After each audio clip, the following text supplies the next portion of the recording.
इस कहानी में रॉबिन्सन नाम के एक आदमी को दिखाया जाता है जो अगोरा कंपनी की शिप का पायलट होता है।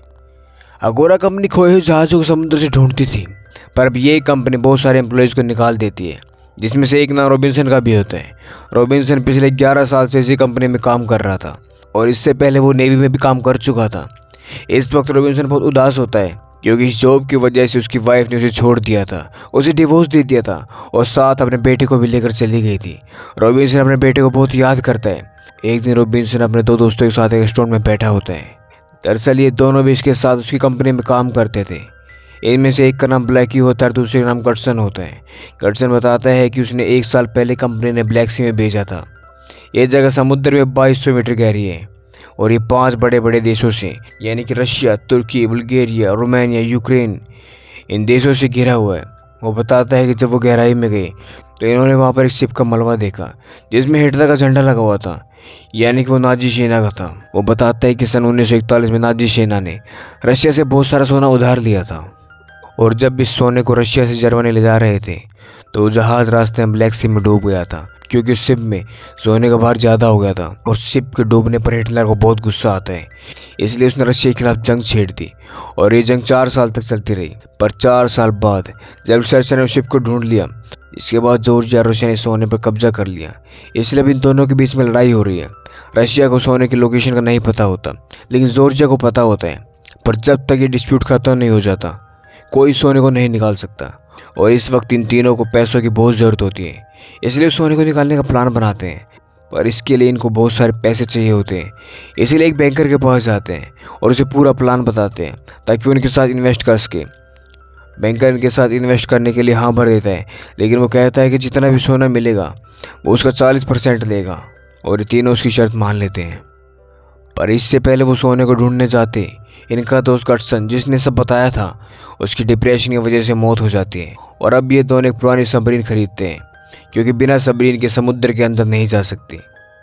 इसलिए पहले तो सबमरीन को ठीक करते हैं और फिर 12 लोगों की टीम बनाते हैं जिसमें से 6 रशियन होते हैं क्योंकि ब्लैक सी जिस हिस्से में होता है वो रशिया की टेरिटरी में आता है और अगर कभी इनका सामना रशियन से हुआ तो वो 6 रशियन से बात करके इन्हें बचा सकते हैं। दरअसल रॉबिन्सन का दोस्त ब्लैकी एक रशियन होता है, उसे ने सबमरीन खरीदने और इन 6 लोगों को हायर करने की रॉबिन्सन को सलाह दी होती है और इस तरह भी अपने सफ़र पर निकल जाते हैं। रॉबिन्सन सबमरीन के अंदर आकर उसे बंद कर देता है और अब सबमरीन पानी के अंदर आ जाती है। सभी लोग सबमरीन में अपना अपना काम करना शुरू कर देते हैं क्योंकि इसे चलाने के लिए बहुत सारे लोगों की ज़रूरत होती है, इसलिए इन्होंने टीम बनाई होती है। इस काम में जान का बहुत बड़ा खतरा होता है, इसलिए रॉबिन कहता है कि बचाओ 60%, ये सब आपस में बांट लेंगे और बांटने के बाद भी सोना इतना होगा कि हर इंसान बहुत अच्छे से अमीर बन सकता है। यहाँ पर उस बैंकर का एक आदमी डैनियल को ये भी कहता है कि उसने ये बात सबको नहीं बतानी चाहिए थी क्योंकि ज़्यादा सोने लेने के लालच में कोई किसी को मार भी सकता है ताकि उसका हिस्सा बढ़ जाए। लेकिन रॉबिन को ऐसा नहीं लगता कि कोई कुछ ऐसा करेगा और अभी आगे बढ़ते ब्लैक सी के हिस्से में पहुँच जाते हैं जो कि रशिया के अंडर आता है। तभी वहाँ से रशिया का एक शिप गुजरता है, इसलिए अपने इंजन ऑफ करते हैं क्योंकि अगर रशिया को पता चल गया कि उनकी टेरिटरी के अंदर कोई सबमरीन आ गई है तो वो इन्हें जिंदा नहीं छोड़ेंगे, इनकी सबमरीन को उड़ा देंगे और इनकी किस्मत अच्छी होती है इसलिए रशिया वालों से बच जाते। इंजन बंद करने के बाद रशिया को पता नहीं चलता कि कोई सबमरीन उनके नीचे चल रही है, पर तभी इनके इंजन से लीकेज शुरू हो जाती है। इसलिए रशियन आदमी उसे ठीक कर रहा होता है, पर जो आदमी उस इंजन को ठीक करवाने में उसका हाथ बटा रहा होता है उसे रशियन नहीं आती, जिस वजह से इन दोनों के बीच में लड़ाई हो जाती है। पर तभी वहाँ पर ब्लैकी आ जाता है और उस लड़के को डांटता है क्योंकि उसकी गाइडेंस ठीक ना होने की वजह से वो लड़का अच्छे से काम नहीं कर पा रहा होता। और जब ब्लैकी उसे डांट रहा होता है, सबमरीन का कैप्टन भी वहीं पर होता है जो कि एक साइको होता है जिसका नाम फ्रेजर होता है और अब ब्लैकी और फ्रेजर के बीच में आर्गूमेंट होना शुरू हो जाता है। इसी बीच आर्गूमेंट के दौरान फ्रेजर ब्लैकी को चाकू मार देता है। इससे ब्लैकी खुद को संभाल पाता, गलती से उसके हाथ में जो ऑयल होता है वो इंजन पर गिर जाता है, जिससे वहाँ पर एक बहुत बड़ा ब्लास्ट होता है जिससे शिप पूरी तरह से हिल जाता है और एक तरफ जाने लगता है। साथ इस ब्लास्ट में सब लोग जख्मी हो जाते हैं। रॉबिन्सन बेहोश हो जाता है और जब उसे होश आता है तो देखता है कि ब्लैकी और एक और आदमी की मृत्यु हो चुकी है। वहीं यहाँ पर जितने भी लोग होते हैं सब अलग अलग हिस्सों में बढ़ जाते हैं, यानी कि 2 गुटों में बढ़ जाते हैं। एक गुट रशियंस का होता है जिन्होंने खाने पर कब्जा कर लिया था और दूसरी तरफ इंग्लिश होते हैं। रशियन सबमरीन के ड्राइवर फ्रेजर की डिमांड करते हैं क्योंकि उसने ब्लैकी जो कि रशियन था उस पर चाकू से हमला किया था। रॉबिन्सन उन्हें बताता है कि उनके पास सिर्फ 1.5 दिन यानी कि सिर्फ 26 घंटे और इसी समय के अंदर अंदर उन्हें इस मिशन को पूरा करना होगा, वरना किसी को कुछ पैसा नहीं मिलेगा, सब यहीं पर मारे जाएंगे। ये बात सुनकर सब मान जाते हैं और काम करना शुरू करते हैं और बहुत जल्द उस जगह पर पहुंच जाते हैं जहाँ पर हिटलर की सबमरीन डूबी थी। और अब मैं पानी में उतरकर नीचे शिप में एंट्री करते हैं। शिप के अंदर जाते इन्हें बहुत सारा सोना दिखाई देता है, जिसे देखकर ये बहुत खुश हो जाते हैं। पर अभी भी इनके सामने एक चैलेंज होता है, इस सोने को शिप से निकाल कर अपने सबमरीन में कैसे लेकर जाया जाए और साथ ही सबमरीन को वापस घर भी ले जाना होता है। इसीलिए एक ट्रॉली से सोने को ऊपर खींचते हैं, पर उस सोने का वजन ज़्यादा होने की वजह से कुछ सोना पानी में गिर जाता है और इस हादसे में इनके एक और साथी की मौत हो जाती है। पर फिर भी किसी तरह से बहुत सारा सोना अपने सबमरीन में ले आते हैं। पर चूंकि इनकी सबमरीन खराब हो चुकी थी, साथ ही इनके बहुत सारे लोग मारे भी गए थे और इन्हें अब सबमरीन को चलाने के लिए एक और आदमी की ज़रूरत होती है। इसलिए रॉबिन्सन डेनियल को मदद के लिए कहते हैं। रॉबिन कहता है कि अगर उसका दोस्त कर्टसन जिंदा होता तो वो इनकी मदद कर सकता था। यहाँ पर डेनियल बताता है कि तुम्हारा दोस्त कर्टसन, जिसने तुम्हें सोने के बारे में जानकारी दी थी, वो अभी भी जिंदा है। दरअसल ये पूरा एक प्लान होता है। ये पूरा प्लान अगोरा कंपनी का होता है, जहाँ पर तुम पहले काम करते थे।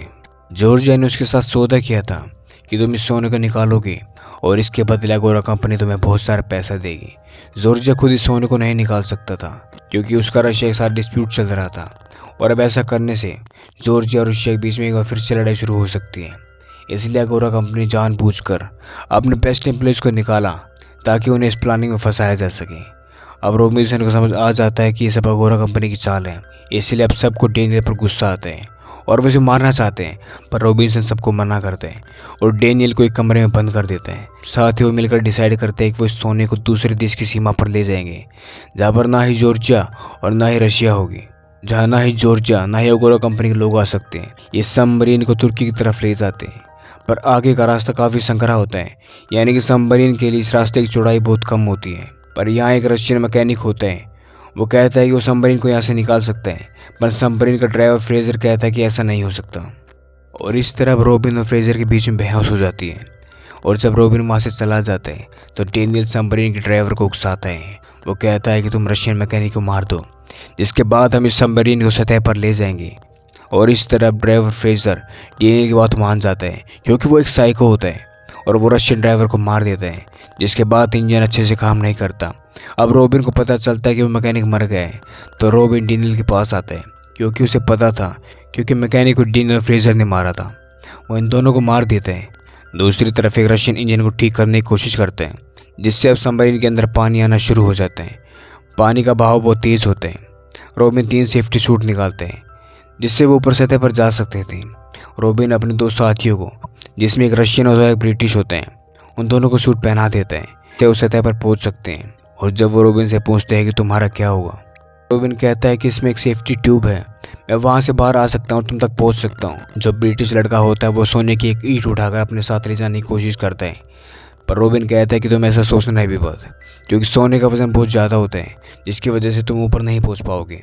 इसलिए वो लड़का उस सोने की ईंट को वहीं वापस रख देता है और अब रॉबिन लीवर खींचता है और ये दोनों पानी की सतह पर पहुंच जाते हैं। ब्रिटिश लड़का अब रॉबिन का इंतजार कर रहा होता है।